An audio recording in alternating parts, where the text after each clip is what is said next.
ఆదుర్రు బౌద్ధ స్తూపాన్ని పర్యాటక కేంద్రంగా అభివృద్ధి చేసేందుకు సుమారు 9 కోట్ల వ్యయంతో ఏటుకట్టు రోడ్డుకు శంకుస్థాపన చేసిన ఎమ్మెల్యే గిడ్డి సత్యనారాయణ. అంబేద్కర్ కోనసీమ జిల్లా మామిడికుదురు ప్రపంచ ప్రఖ్యాతగాంచిన ఆదుర్రు బౌద్ధ స్తూపం అభివృద్ధికి సుమారు 9 కోట్ల రూపాయలు వ్యయంతో రోడ్డు నిర్మాణానికి శంకుస్థాపన చేసిన ఎమ్మెల్యే గిడ్డి సత్యనారాయణ పాసర్లపూడి లంక గ్రామంలో ఒకే కుటుంబానికి చెందిన 4 ఐఏఎస్ల చొరవతో ఆదుర్రు బౌద్ధ స్తూపాన్ని పర్యాటక అభివృద్ధి చేసేందుకు కృషి చేయడంపై హర్షం వ్యక్తం చేసిన P Gannavaram MLA Giddi Satyanarayana Pasarlapudi bridge వద్ద నుండి ఆరుద్రు బౌద్ధ స్తూపం వరకు సుమారు కోట్ల రూపాయల వ్యయంతో 9 కిలోమీటర్ల బీటీ రోడ్డుతో శంకుస్థాపన చేసిన ఎమ్మెల్యే గిడ్డి సత్యనారాయణ ఇద్దరు అన్నదమ్ములు వారి భార్యలు ఉద్యోగం చేస్తూ పుట్టిన వారిని కన్న తండ్రిని మరువని ఉండ్రు రాజశేఖర్ ఉండ్రు కాంతారావు అన్నదమ్ములు ఇద్దరి వారి భార్యలు తమ గ్రామాలను అభివృద్ధి కృషి చేయడంపై హర్షం వ్యక్తం చేసిన ఎమ్మెల్యే గిడ్డి సత్యనారాయణ.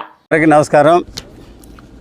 ఈరోజు డాక్టర్ బిఆర్ అంబేద్కర్ కోనసీమ జిల్లా పి గన్నవరం నియోజకవర్గం ఈ నియోజకవర్గంలో ఉన్నటువంటి మామిడికుదురు మండలంలో పాసర్లపూడి లంక ఆదూరు పాసర్లపూడి బాడవ ఈ ఏటుగట్టుకు సంబంధించి ఇంచుమించు 882.90 lakhs అంటే 8,82,90,90,000 రూపాయలతోటి ఏటుగట్టు శంకుస్థాపన చేయడం జరిగింది.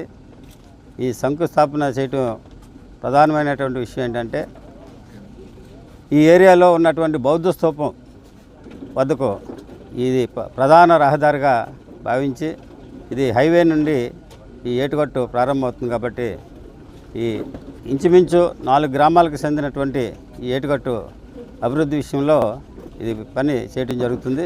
అయితే ఈ యొక్క కార్యక్రమంలో అంటే ఈ ఏటుగట్టుకి నిధులు సమకూర్చే విషయంలో ఈ ప్రాంతవాసులైనటువంటి రాజశేఖర్ గారు కాంతారావు గారు వారి ఇరువురు కూడా ఐఏఎస్ ఆఫీసర్స్. భారతదేశంలో ఉన్నటువంటి ఐఏఎస్ ఆఫీసర్ ఎక్కడ ఉన్నా కూడా భారతదేశం అంతటా వారికి సరైనటువంటి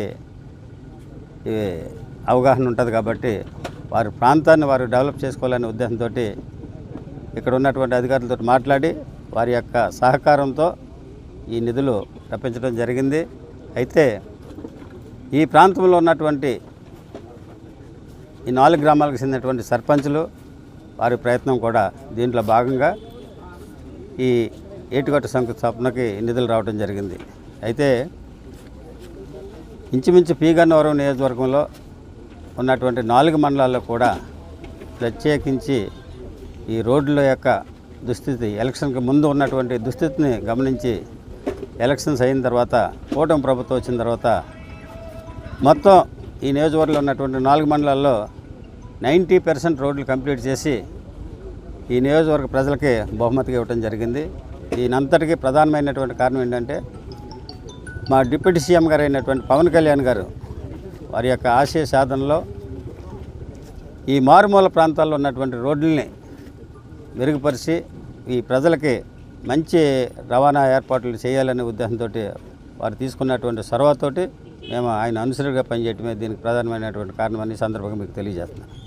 అయితే ఇప్పుడు ఈరోజు ఈ శంకుస్థాపన చేసిన తర్వాత ఈ రోడ్ని ఇంచుమించు యుద్ధ ప్రాతిపదికన 15-20 రోజుల్లో కంప్లీట్ చేయమని ప్రభుత్వ ఆదేశాలు ఇవ్వటం జరిగింది. అయితే దానికి అనుగుణంగానే ఈ వర్క్ కంప్లీట్ చేస్తామని సందర్భంగా తెలియజేసుకుంటూ ఈ యొక్క ఏటుగట్టు విషయంలో ఇంచుమించు మా నియోజకవర్గంలో ఉన్నటువంటి 4 మండలాలకు కూడా ఏటుగట్లు ఉండటం జరిగింది.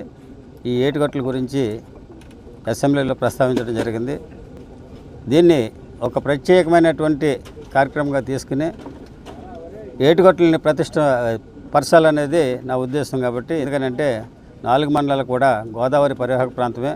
ఈ గోదావరి పరివాహక ప్రాంతంలో వరదల టైంలో కొన్ని చోట్ల గండిపడే ప్రమాదాలు కూడా ఉన్నాయి. కాబట్టి తప్పనిసరిగా ఈ ఏటుగట్లు పరచాలనేది నా ప్రధానమైనటువంటి ఉద్దేశం. కాబట్టి వీటిని తప్పనిసరిగా ప్రభుత్వం దృష్టికి తీసుకెళ్లాను.